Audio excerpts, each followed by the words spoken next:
remarks, brief you about the important decisions taken in the cabinet meeting today, and after that we will open the floor for some discussions. Over to you, sir. नमस्कार, आप सभी को नवरात्रि की बहुत बहुत बधाई और शुभकामनाएं।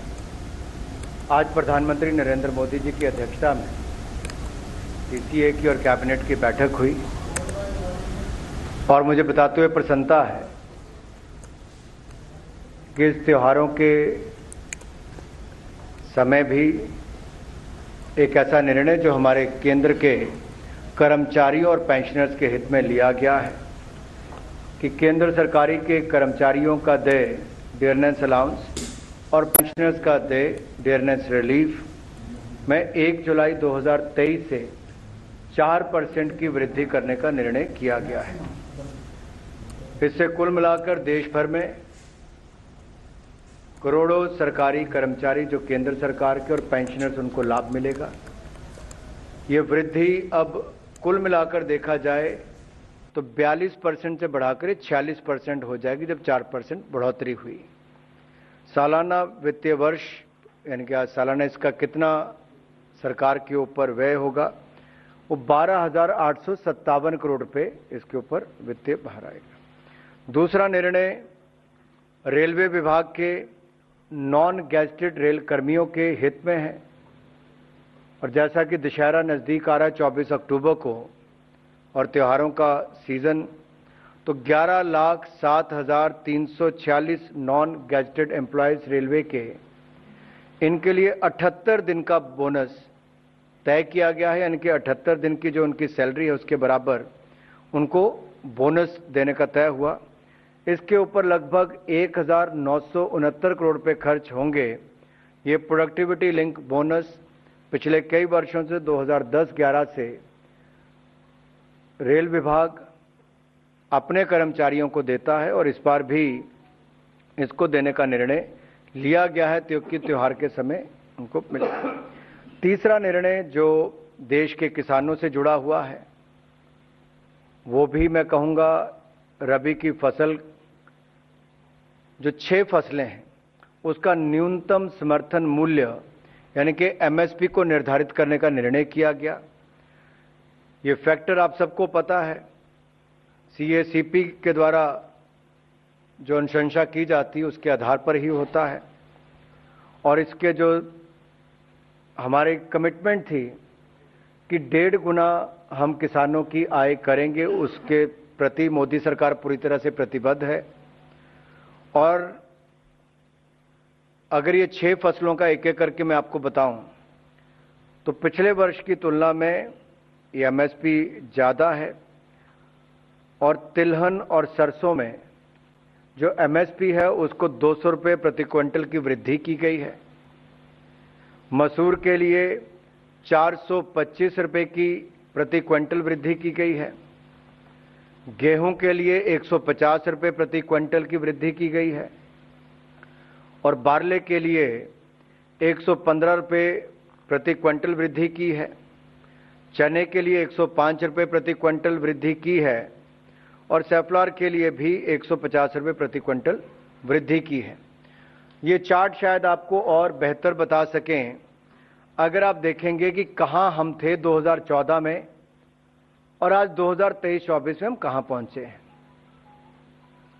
ये आंकड़े अपने आप में बहुत कुछ कहते हैं कि मोदी सरकार की प्रतिबद्धता किसान की आमदन को 1.5 गुना करने के लिए और उसमें भी रबी की फसलों के लिए 6 फसलों के लिए एमएसपी आज घोषित किया जा रहा है और ये एफसीआई के द्वारा राज्य की एजेंसियों के माध्यम से ही किया जाएगा। अगर आप कुल मिलाकर पिछले कुछ वर्षों में देखें तो भारत सरकार ने क्रॉप डाइवर्सिफिकेशन की ओर काफी बल दिया है ताकि ऑयल सीड हो, पल्सेस हो, मिलेट्स हो यानी कि मोटा अनाज, दलहन, तिलहन, इसकी पैदावार देश में ज़्यादा हो और हमारे किसानों को भी इससे ज़्यादा आय के साधन मिल सकें और हमारी डिपेंडेंस जो है वो इंपोर्ट पर कम हो और आत्मनिर्भरता की ओर भारत और बढ़ सके। इसके अलावा हमने नेशनल फूड सिक्योरिटी मिशन हो, प्रधानमंत्री किसान सिंचाई योजना हो, प्रधानमंत्री किसान सम्मान योजना हो, national mission on oil seed and palms, ये सारे बहुत सारे ऐसे प्रोग्राम्स हमने शुरू किए जिसके कारण फसल पैदावार में भी बहुत हमें सफलता मिली और फूड ग्रेन प्रोडक्शन जो है, फसल की पैदावार जो है, वो भी 31% बढ़ी है पिछले 8 वर्षों में। 251.54 से बढ़कर 330.54 मिलियन टन ये भारत की अनाज की पैदावार हुई है। और पल्सेस की भी देखें तो 27.5 मिलियन टन ये पैदावार हुई है। ऑयल सीड्स की 41 मिलियन टन हुई है। हालांकि भारत दुनिया का सबसे बड़े पल्सेस उत्पादन में से एक है, लेकिन उसके बावजूद हमें बाहर से इंपोर्ट करना पड़ता है। इसलिए क्रॉप डाइवर्सिफिकेशन के लिए ऊपर बहुत बल दिया है और इसमें लगातार सफलता मिल रही है। चौथा निर्णय जो है वो लद्दाख रीजन से है, लेकिन वो प्रधानमंत्री नरेंद्र मोदी जी की एक कमिटमेंट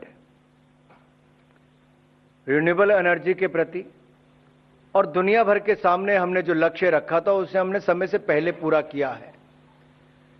आपको याद होगा 15 अगस्त 2020 को प्रधानमंत्री मोदी जी ने लाल किले के प्राचीर से लद्दाख में 7.5 गीगावाट का सोलर पार्क स्थापित करने की घोषणा की थी और ministry of power and renewable energy ने उस दिशा में 13 गीगावाट की रिन्यूएबल एनर्जी की क्षमता विकसित करने का एक प्लान बनाया।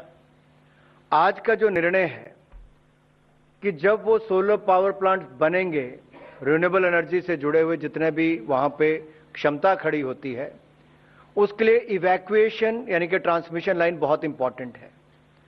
तो लद्दाख से लेके मेन ग्रिड तक लाने के लिए 5 गीगावाट की कैपेसिटी की लाइन, उसको आज अनुमति दी गई है और उसकी अनुमोदित लागत 20,773 करोड़ रुपए है।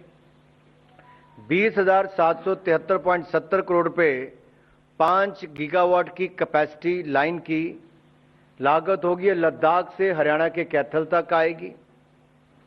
ये लाइन लद्दाख से हिमाचल प्रदेश, पंजाब, हरियाणा जैसे राज्यों से होकर आएगी और इसे नेशनल ग्रिड के साथ जोड़ दिया जाएगा। इस परियोजना का 40% यानी कि कुल लागत का 40% 8,309.48 करोड़ रुपया सेंट्रल ग्रांट से उपलब्ध होगा और बाकी पावर ग्रिड 60% अरेंज करेगा। इस प्रोजेक्ट को अगले 7 वर्षों में पूर्ण कर लिया जाएगा।